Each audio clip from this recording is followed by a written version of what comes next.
Welcome back to episode 85 of 5 Minutes of X. I'm reading every mutant comic Marvel ever made month by month, and this episode, 5 minutes is negotiable. I'm saying things out of order. Who cares? This episode, we're going to cover 2 months with a total of 3 books.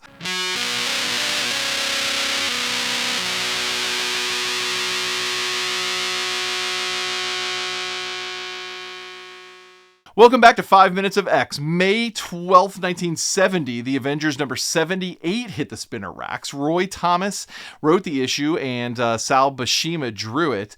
We have only seen Sal's art once before on this channel, but we'll get to see him more in the future. You may recognize that last name. Sal's older brother, John Buscema, has been featured on this channel 19 times at this point. Sal will draw quite a bit of Incredible Hulk, Spider-Man, and some Defenders, I believe. The Marvel database on Sal has over 1,000 entries, so this will not be the last time we see his art, and he's pretty good. Then on to June 9th, Marvel released the Avengers number 79, written by Roy Thomas, and of course now John Buscema is back on pencils, and Fantastic Four number 102. This issue was written by Stan Lee and is Jack Kirby's last issue as interior artist on that particular book. He will famously break up with Stan Lee and Marvel and move to DC Comics. In the end, though, he wasn't really happy there either. But this is a story for a different day. We'll talk about this some other time. The point here is that we will be seeing a lot less of him going forward on this channel. He's actually been absent from a lot of the mutant books lately, as it is. So you may already not be used to seeing him. Okay, so let's start with the Avengers number 78. We open on Cap being attacked by Man-Ape.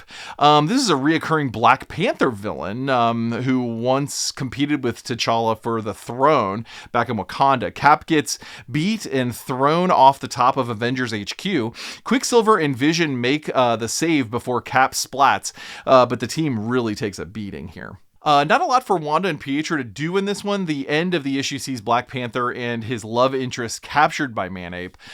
We end the issue with a new villain team being announced, the Lethal Legion. It's led by a dude named Grim Reaper. He's missing an arm and has a scythe in its place. I guess he didn't get the memo about hooks, or maybe he's afraid of having a hook and picking his nose. And anyway, among the other villainous vanguard are the Living Laser and 2 dudes we have seen before, the Swordsman and Power Man! All right, on to the Avengers number 79. We open with Iron Man and Thor being brought in as consultants. In this case, I'm really pushing back on the need for them to be here.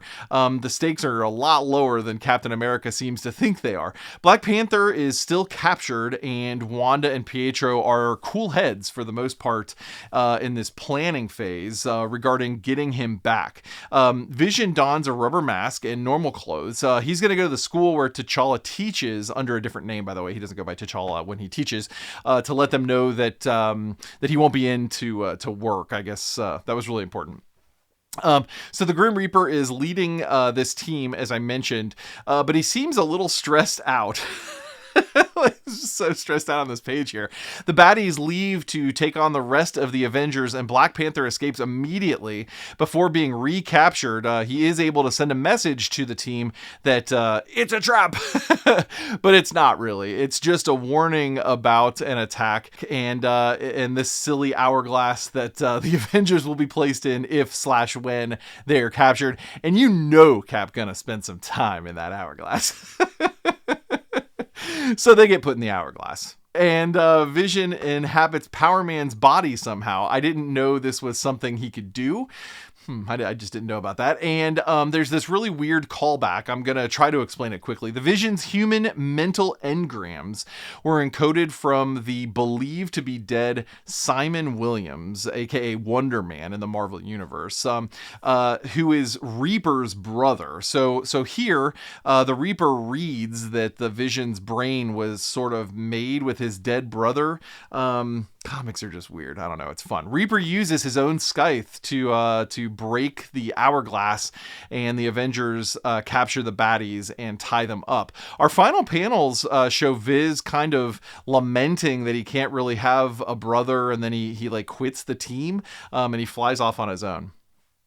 Finally, we have Fantastic Four number 102, which picks up where we left Magneto back in X-Men number 3. In real time, Magneto died in the Savage Land October 1969, which is like 9 months before this particular issue.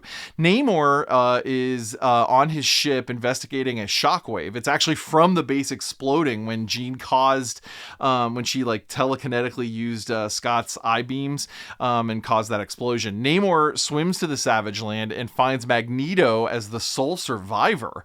Once healed, Magneto starts working with Namor's tech, realizing that it can magnify his magnetic powers. Kind of cool there.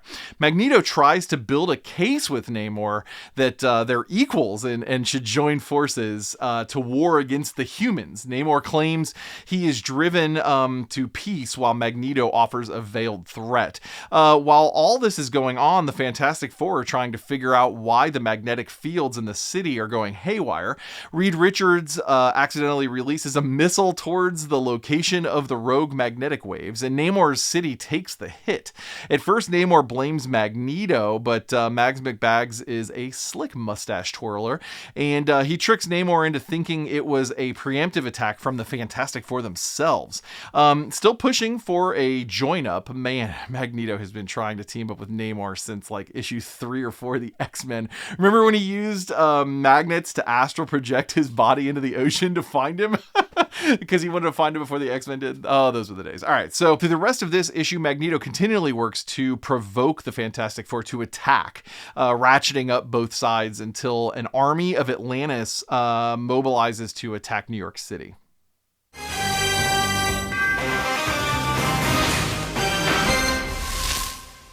Avengers number 78 had good art and a decent story about the Black Panther. I'm happy to see that Quicksilver seems to have really stepped back into the team in a meaningful way. Something is definitely up, though, with the writing for Wanda. She just came out of this lame-o arc where she was the bride-to-be, and that's all. And now she seems suppressed and not really offering any value. I'm not sure what this is about, but it happens in both Avengers 78 and 79. Avengers 79 was also well drawn here, but we have more of a swashbuckling fighty boy issue. It was fun and all, but the only real issue or item of consequence is the Vision leaving the team. Overall, it's not bad, but it's just not great. Fantastic Four 102 is odd to me. I've never read this issue before. I like this issue story quite a bit.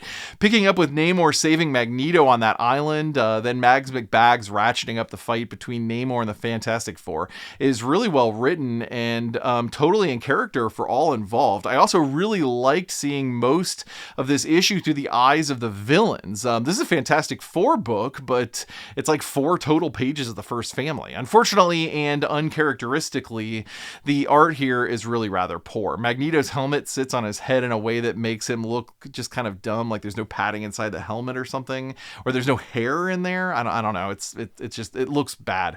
Also, the little tiara thing with the thorns thingy is just sort of flat.